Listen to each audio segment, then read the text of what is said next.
Mamunyinajo Makwaba.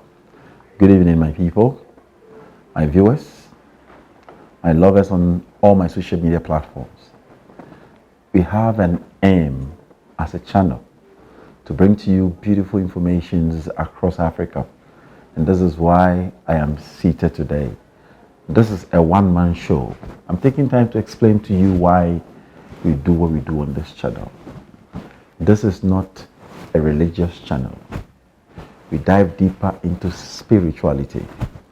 We mention spirituality, insight from different people, different perspectives.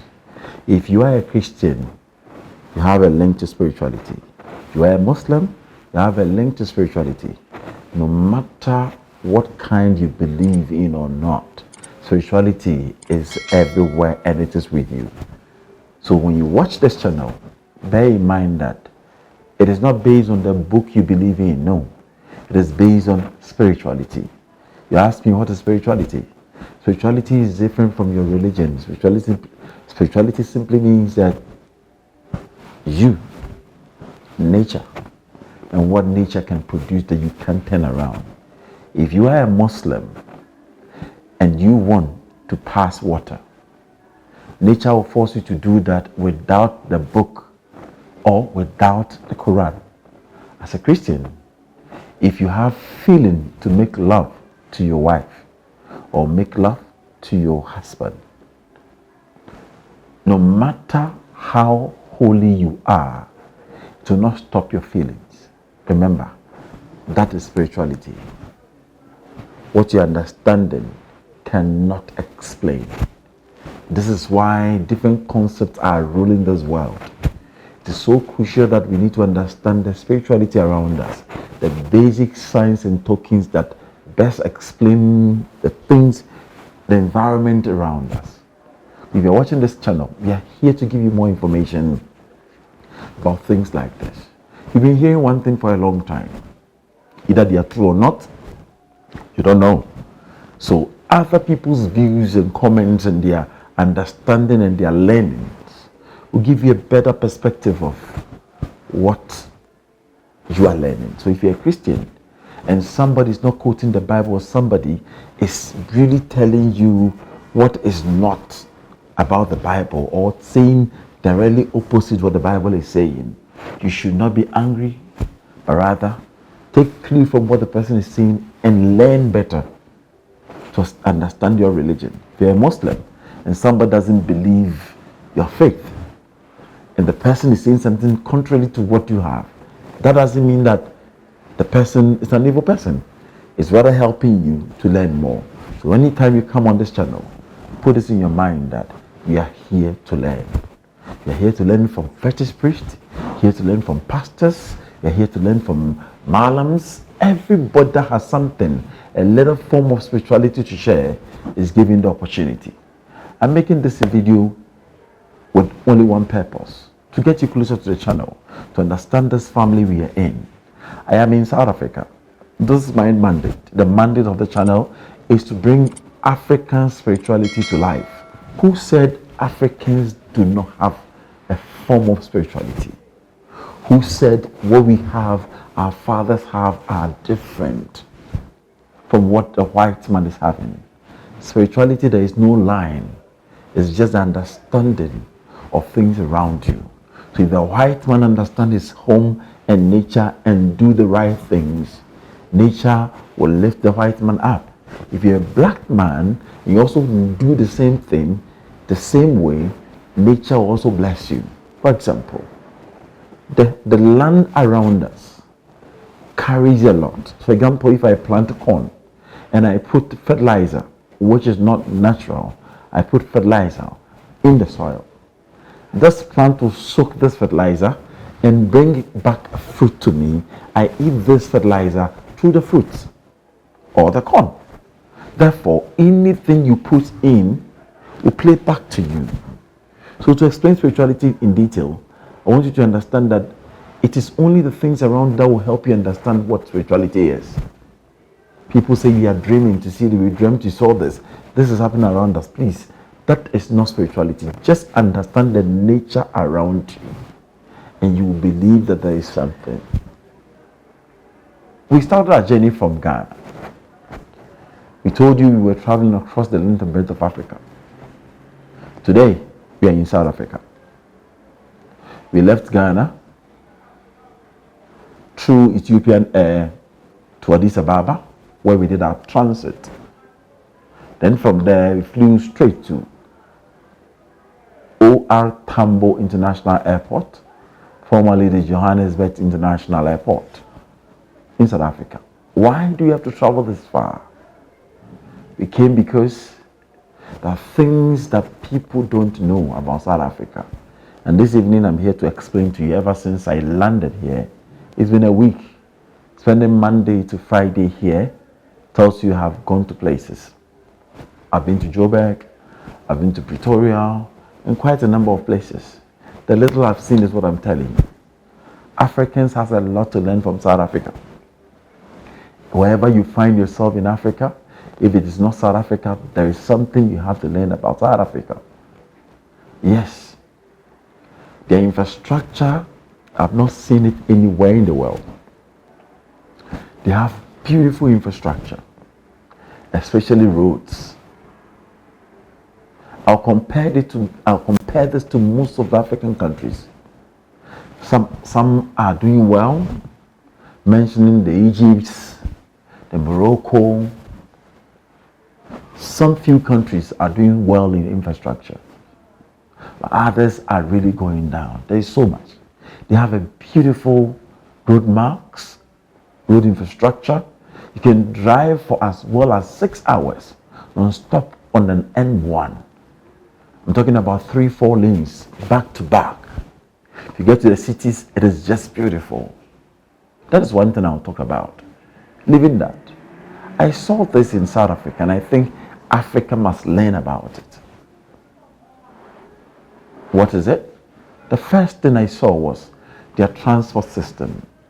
If you don't know this of South Africa, they do right-hand driving. As the UK does, they do the same thing. Right-hand driving is what they do here. When I landed, I picked an Uber from the airport. I picked transport from the airport to my hotel. And I saw something unique about this driver. So I asked him, and he said, this is how we drive in South Africa. This is what I saw. I got to about 3 traffic lights in South Africa, from the airport, which is also in Johannesburg, to my hotel in an area called Jovel. 3 traffic lights. All of them were not working. But I was shocked how the drivers were comporting themselves in the middle of this traffic light not working. There were so many cars coming from left because it was a 4-junction. The first one was a 4-junction traffic light. When I got to the traffic light, in my country, Ghana, if the traffic light is not working, the likelihood that within 10 minutes, the traffic will jam, drivers will crash heads, that nobody can go, and to create a huge traffic from all the 4 lanes is high. But this is what I saw. I am saying this not to disgrace any country. Countries like Congo, these things are happening. In Ghana, so many countries, these confusions are happening. But I think we can learn from South Africa what I've seen. I got to the traffic light. The light was not working. There was no police officer at the traffic light. But guess what? Every driver that gets there will stop no matter what. If there is a car coming or not, the driver getting to that junction, either he's on the main road or coming from the side road, the driver's duty is to get there and stop. Now, this will happen. If I'm the one driving, for example, I am coming from this direction, and another car is coming from this direction. I am here, the car is closer. The moment the car gets here, the car will hold and count up to 5. So as I sit here, if I have just stopped my car, I'll count 1, 2, 3, 4, 5. Then I move. Before I move, this one is here, but this one will not say I'm on the highway, so I am moving. He also gets here. By that time, this one is gone. He also stay there. Either there is a car or not, he will count 5. 1, 2, 3, 4, 5, then he moves. So if the cars are 30 coming from different angle, at any point in time, sometimes somebody gets there before you, and the drivers are so honest that he waits for some minute and he moves. When he is moving, the one behind him will not move because this one got there before him. Another one got there. So no matter the junctions, if there are 6 junctions, 4 junctions, they'll be doing this with no police supervision before you realize the place is clear. In my country, Ghana, get to the junction, the traffic light is working, red, gold, green. Still, you see a police officer standing in the middle of the road.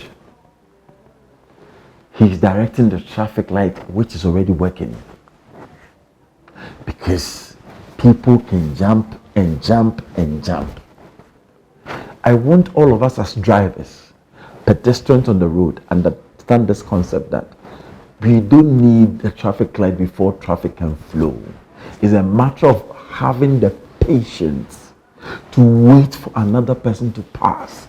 If all of us want to pass at the same time, we will crash. Can we learn this from South Africa? Kudos to you. I've enjoyed this trip to South Africa. Let me not leave only that one. The same transport.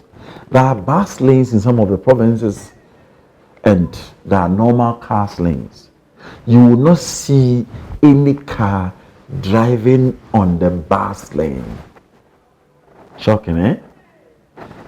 The places are choked. Left, right, the cars are choked. Right side, the cars are choked. But nobody is jumping on the... You see, the bus lane is actually the biggest of all. You have one lane here, you have 2 lanes in the middle for buses. And the buses don't come regularly to think that because the buses are going, so they are not passing there. Either there is bus in there or not. Nobody enters the bus lane. Charlie, kudos. The next thing I will talk about is they call it their train system. I really love it. They have an underground electronic train that I joined from Pretoria to Johannesburg.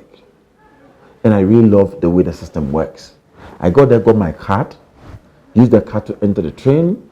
I got to the station, not knowing the train is underground.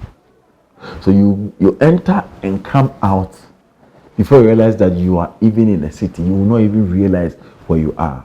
Can we copy this as Africans? Ghanaians, other foreign nationals, other foreign countries, can we try this? The old train is old and archaic. Now things are changing, advancements are coming. Can we try this? Apart from the transport system, I saw housing system in South Africa and I said, wow. I visited some slums. Yes, there are slums. If you go into Soweto, on the left, I think is it Orlando or one of the stadiums, I saw people who are living in a slum like that. But the majority of the people are living in good houses with proper security system. Lest I forget. When I came here, my first stop where my hotel was at Jovel. Jovel is inside Johannesburg.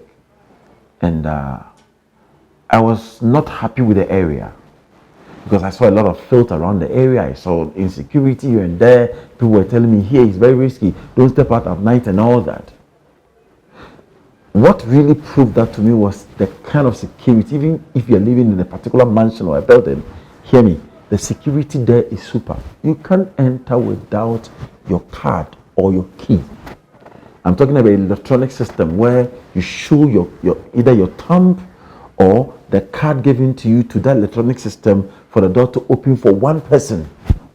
So if you stay in there, let's say you have like 30 people in that apartment or 30 separate apartments in one building. Everybody in there has his own code that he enters with. So it's the security side that you can't enter if you're not permitted. This is beautiful. difficult for somebody to enter and steal from you. Can we try this? So the gate is there. There is security officers there. There's electronic security system. They're checking people in and out. The hotel I checked in, I love their security. You don't touch anything to open any door. The main gate, which is the main gate, which is in the door form, you get outside and the cameras have captured you already. Then they will open the door from inside electronically. Then you open and enter. When you enter, the first thing you still need security password to enter in there. Then they will give you your card that helps you access your room. Your card that will help you access your room. You can leave everything in there because security is so tight. All cameras, every angle, every entrance there is a camera. Even though the outside is not conducive, they've created a system that if you don't want to go through any system of being out for long, nobody will have access to you. Kudos to South Africa. I was talking about the housing system before I touch on this. The housing system is just super. There are areas that people are still living in slums, and you can't take that from Africa. Wherever you go in Africa, you see people living in slums. But I'm talking about the majority. Look at Johannesburg, the kind of buildings you see. People are living in these apartments. I saw their school system. The kind of school system, you wouldn't even know that there's a school. It is beautiful. And the estates are just nice here and there. There's so much people building houses here in South Africa. I came to Pretoria, went to the north side, came down to Sunnyside. I've been to quite a number of areas. You can see that everything is in order. Such a community. Listen to me. Africa can develop. We have the power to develop. So what is pulling us behind? What I saw that I never loved about this place, South Africa, is security. If I mention security, I'm talking about the safety of the people. One afternoon, I saw a man being robbed real-handed. Just like that. Around Joubert. And people told me this place is risky, even in the afternoon. So when I'm walking, you see my hands in my pocket. Why? My phones are supposed to be in my pocket. Don't talk about Ghana where you can have your phone, holding your phone going up and down. Here you can't hold any gadget. Even your backpack. You can't just carry things here and there. For you to be safe, you make sure that you hide your stuff inside. Second thing, I saw somebody who collapsed by the roadside, but nobody was attending to the person. So I found out why. They said here, if anybody does that, it's not your duty to tag the person because you are not a professional. Your duty is to call the ambulance to come for the person. I found that to be weird. You know why? Because Africans care about our own. So I can't watch my brother dying and I'll stand there and will not do anything. Just because if you do that, you might have a case. They will need the person to be there to suffer and suffer. If the person will pass on, the person will pass on. I don't think it's a good practice as people. But then the system is causing us to behave that way against our fellow. So you genuinely, you've fallen down or you collapse, let me put it that way. You have a seizure or something. If you're an asthmatic and you lost your pump and you're going through that, nobody will get closer and help you. This is sad. This is not how we were brought up. Now, people travel here to come and work. Others are traveling from here to other countries. Here has been a transiting point for so many people. I met so many other countries, nationals here, like Malawians, I saw Zimbabweans, I saw Ghanaians, I saw Nigerians. I have met so many of them. When you ask them why they are here for greener pastures. I didn't live with a xenophobic attack. I didn't live there at all. I asked most of these nationals, how do they survive? And they will tell you it's a very serious thing. It's difficult to survive this. I'm saying all this because I believe something can be done to us. Have we lost our destiny as Africans? What is wrong with us? Can we change our story? Can the story be changed? How can we change it? I'll not live there. Talking about corruption, I've seen a lot here in South Africa. Most people are corrupt. It's not only in South Africa.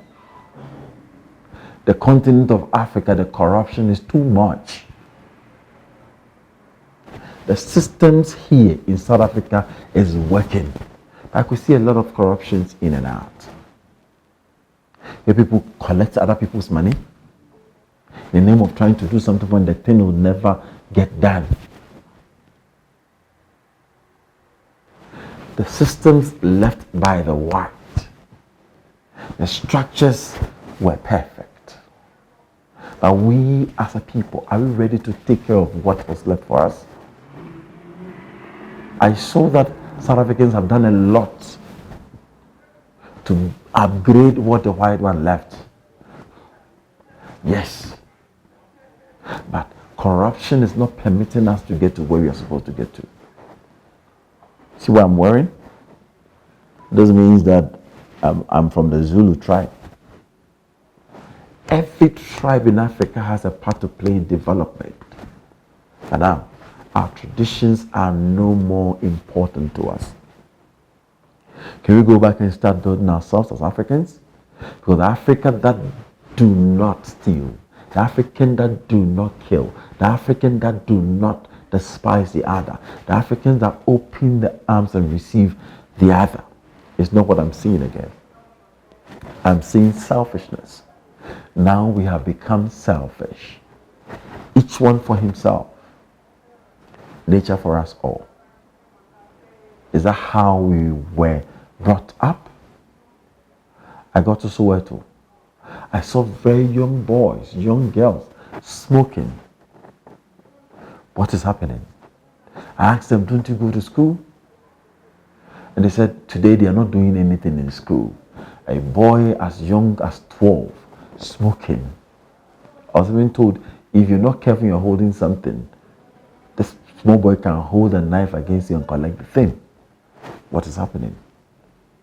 Why is crime rate going that high? Because our fathers did not teach us to steal.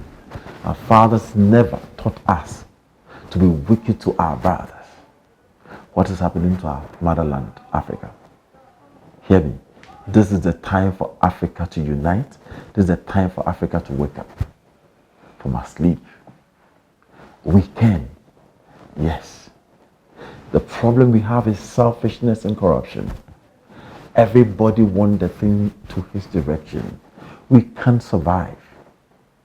If I capture what I have, if I decide to keep the knowledge I have to myself, the next person keeping his knowledge, then we will all carry knowledge and die with it one day.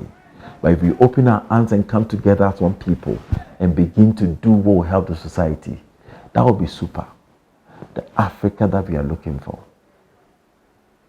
Let me pick on the grants that are given to kids in South Africa. Most African countries cannot offer that. Kids are given not less than 500 to 600 rand every month, every child. Only if you are South African. They are giving this support every month from the government. All the opportunities, you are South African, you have a lot of opportunity from the government to support you. But why are we not taking advantage of these? Why then will we say that foreigners will come and take what belongs to us? I don't think so.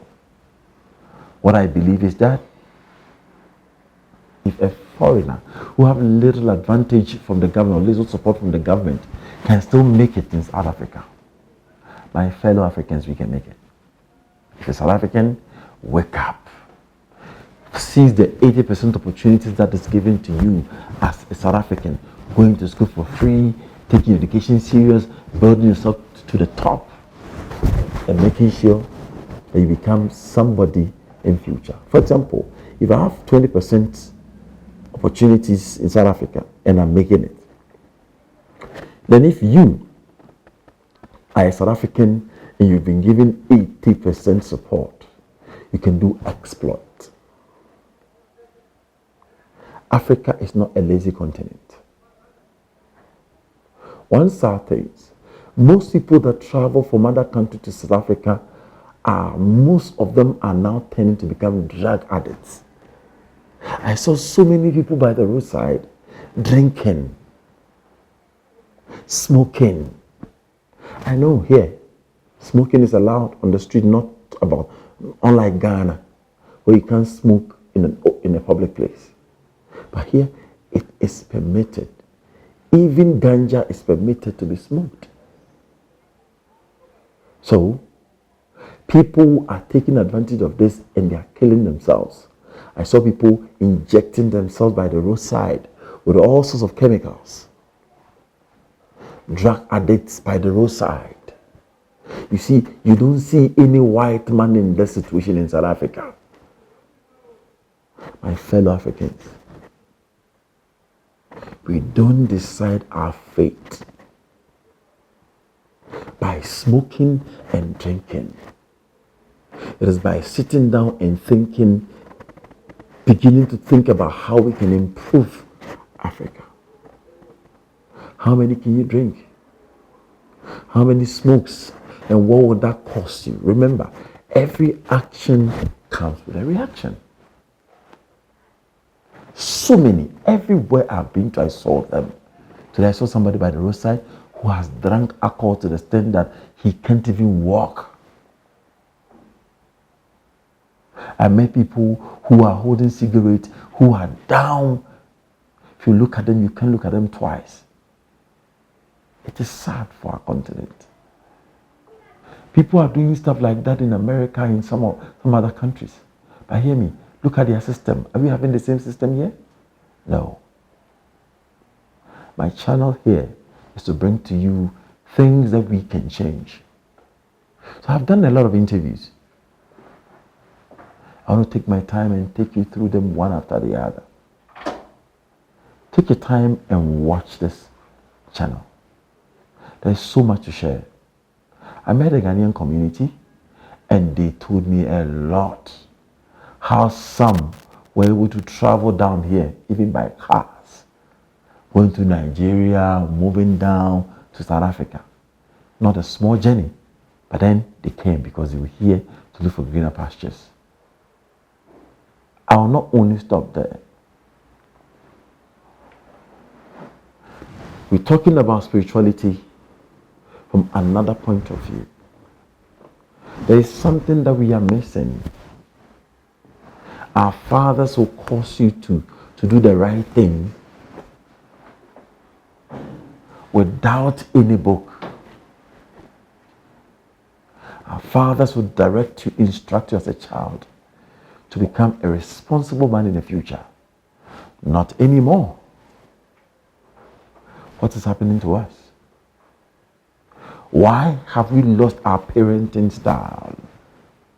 At first, every member of the family is playing part to the child's development. But today, if you're not careful and you instruct somebody's child, the person will come back at you and tell you, how dare you? You don't want to train my child for me. This is what we are missing. My people, it is time for us to get on our feet and begin to fight for the Africa we are looking for. Without hard work, we can't make it. Without learning, we can't make it. Without spiritual growth, we can't make it. One thing I've seen here in Africa, that people have forgotten that they have lost their past. They don't even remember that they have forgotten. That is a paradigm, a serious one. If they ask you about your common leaders around you, You can't mention them. Why? Even your own grandfather, you've forgotten his name. Your own great-great-grandfather, you don't remember his name. This is what I'm talking about. The very little things around that we should know, we don't even know. Mention anything in America, African children will tell you. You are interested in machineries, forgotten about who we are. We are going nowhere if we don't know who we are. There are two questions that I always ask people. Where are you coming from? Where are you now? And the last one probably is, where are you going? If you don't know who you are, where you're coming from, where you've gotten to, you will never know where you will go. You don't know who you are. Begin to look for who you are as a person. Who are we as Africans? What is our destiny? Is our destiny to travel from Africa to the Western world? No. Nature knows that we can do it well here in our soil. My name is Nyansa. I am a broadcast journalist with 16 years of experience. I've encountered so much, and I believe this message will help you to wake up. Anything you want to learn, don't just be one-sided. Anybody that gives you information, don't look at one side of the information. I want us to begin to critique everything we read. If it is a Bible, open it yourself, read it, and ask questions for answers. Never read the Quran without you asking questions for good responses. Never read any religious book with faith. For with faith, you don't read. You only listen to what you've been taught. So the preacher gives you where to go and read, and the preacher pre-arrange your thoughts about what that verses are trying to say. But if you are a good researcher, when you open any book to read, don't just conclude before you read it.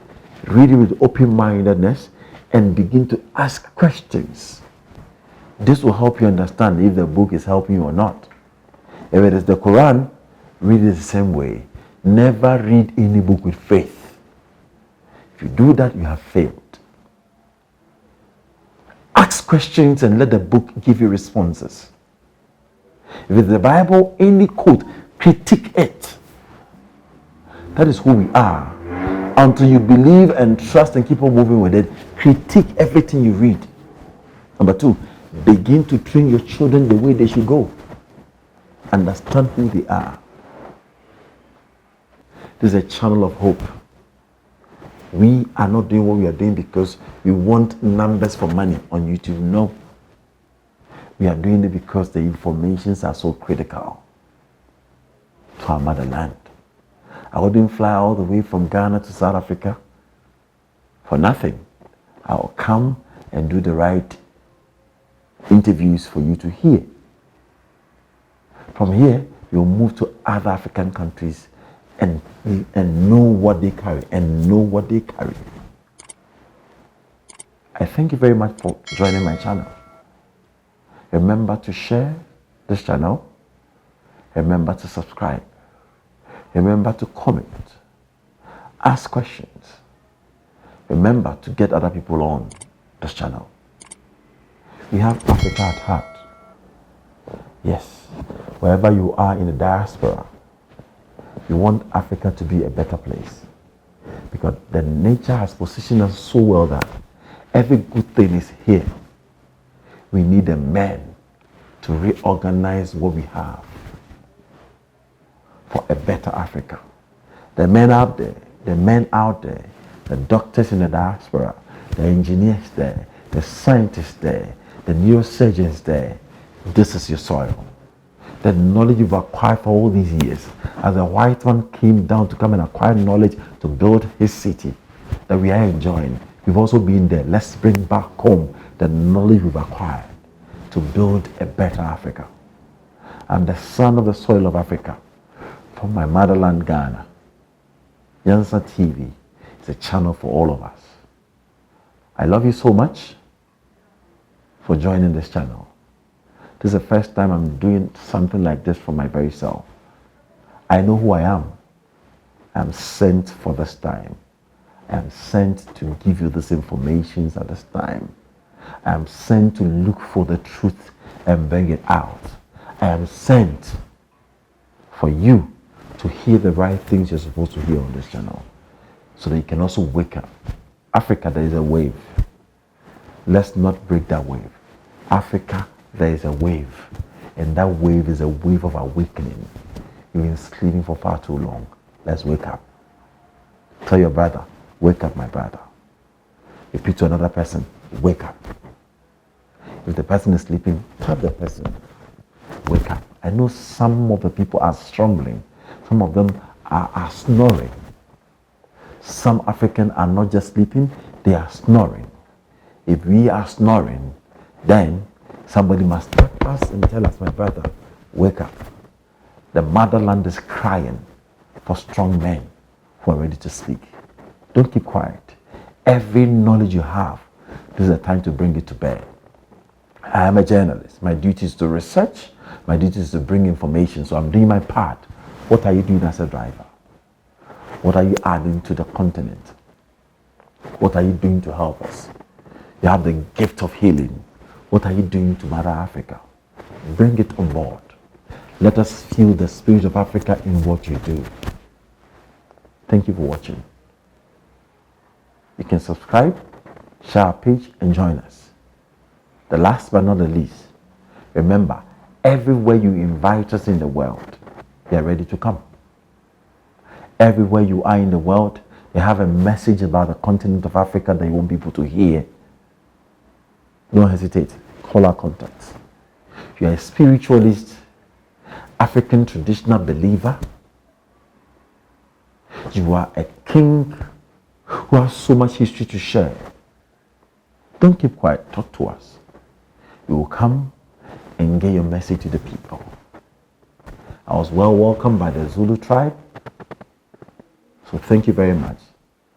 The great man Nelson Mandela, I visited his home too. All these videos are coming. Stay tuned for more. Thank you for watching. I love you all. Bye.